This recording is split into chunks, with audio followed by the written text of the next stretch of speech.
The Psychology of Totalitarianism was first published in 2022, as far as I'm aware. Um, and it's a really wonderful book by Mattias Desmet, who was a Belgian psychologist, intellectual, academic. And in recent years, I found myself returning more than once to this book.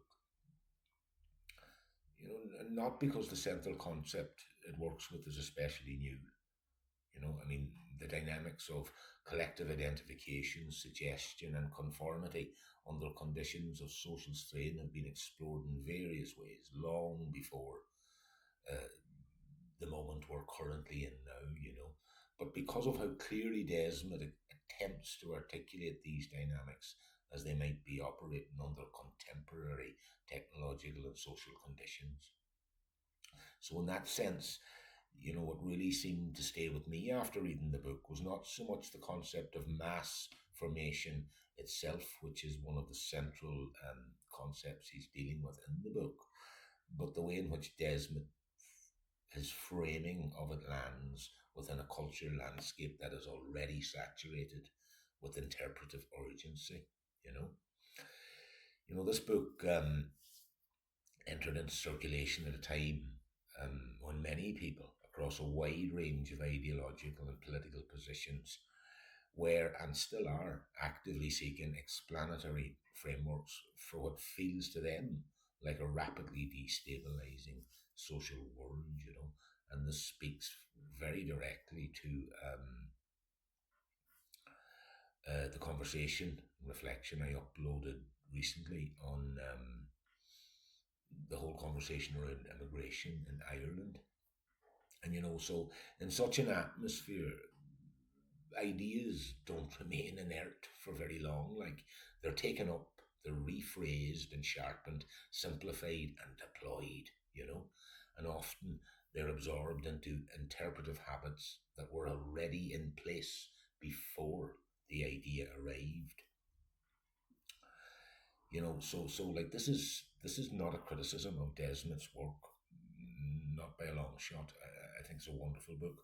On the contrary, for me, his effort to describe the psychological conditions under which individuals may come to participate in collective narratives that reduce ambiguity and anxiety strikes me as both intellectually rigorous and very, very socially valuable.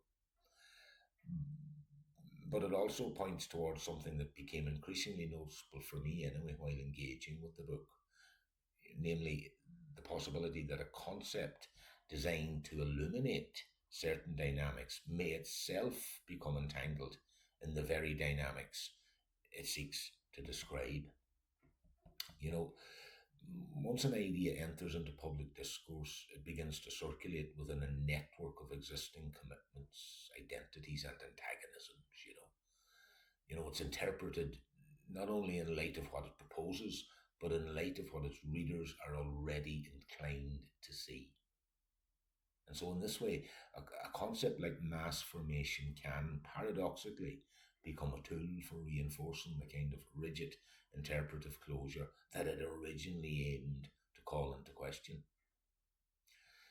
In the months following my first encounter with the book, I began to notice how frequently references to mass formation were appearing across a wide variety of media platforms, in podcasts and commentary channels, and political discourse more broadly.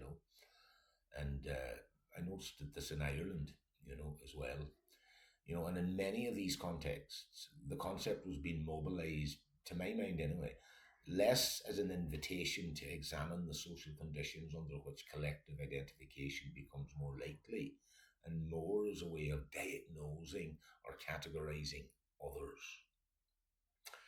You know, in some cases, like individuals and entire groups from varying viewpoints were implicitly or explicitly framed as having fallen under the sway of such processes, with the result that disagreement itself could be interpreted as evidence of psychological capture, let's say. Now, from there, the conceptual space required for dialogue, like, begins to close, and this is what I was speaking into as well in the conversation reflection, as I say, about the language around immigration in Ireland. However,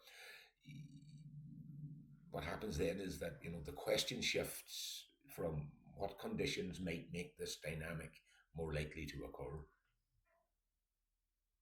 to which side of this dynamic are you on, in terms of this concept of mass formation that is central to Desmet's book, The Psychology of Totalitarianism, And so it was at this point, like, that something in the reading experience for me, it began to shift.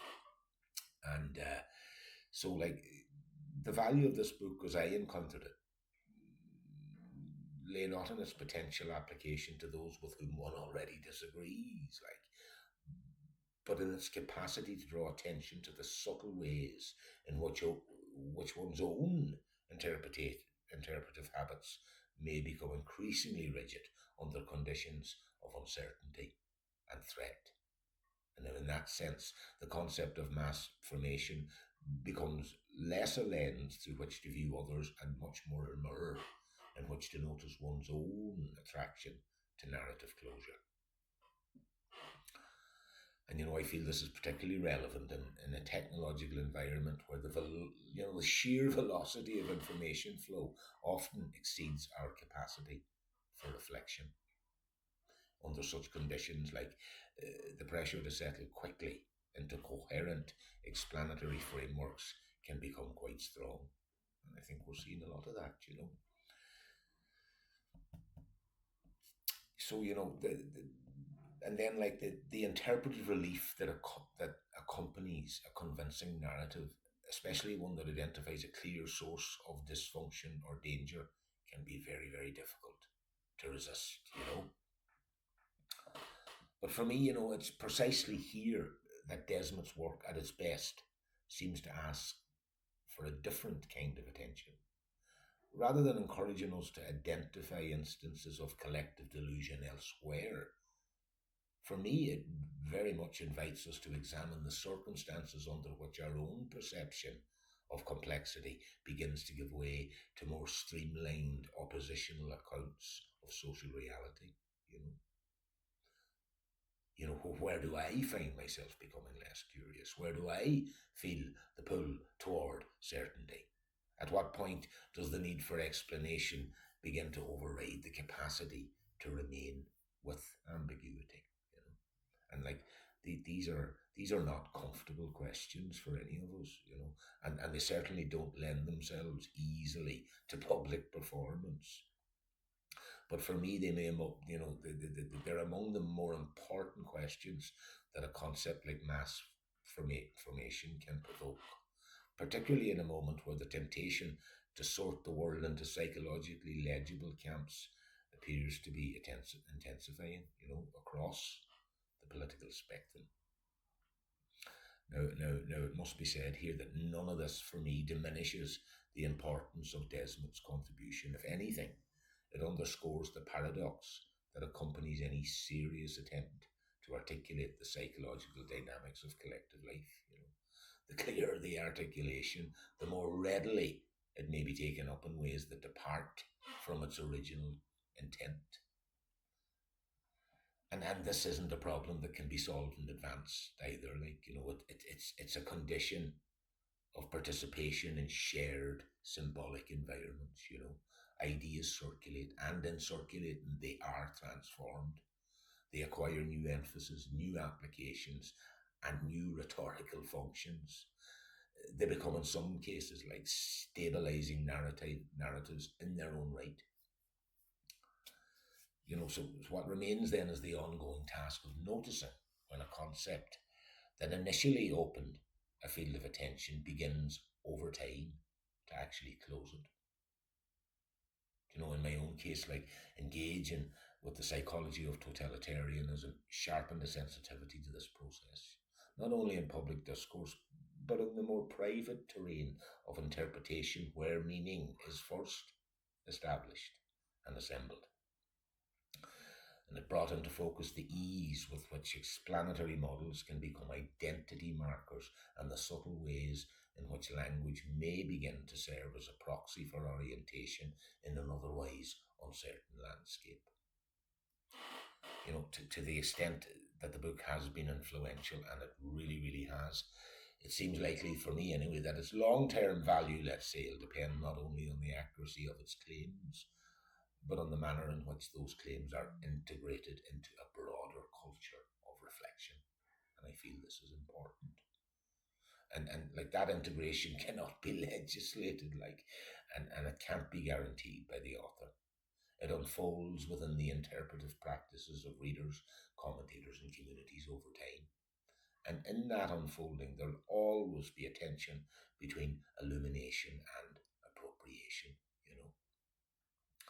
So if there is a cautionary note here, and there is a bit, it's not directed at any one group or position.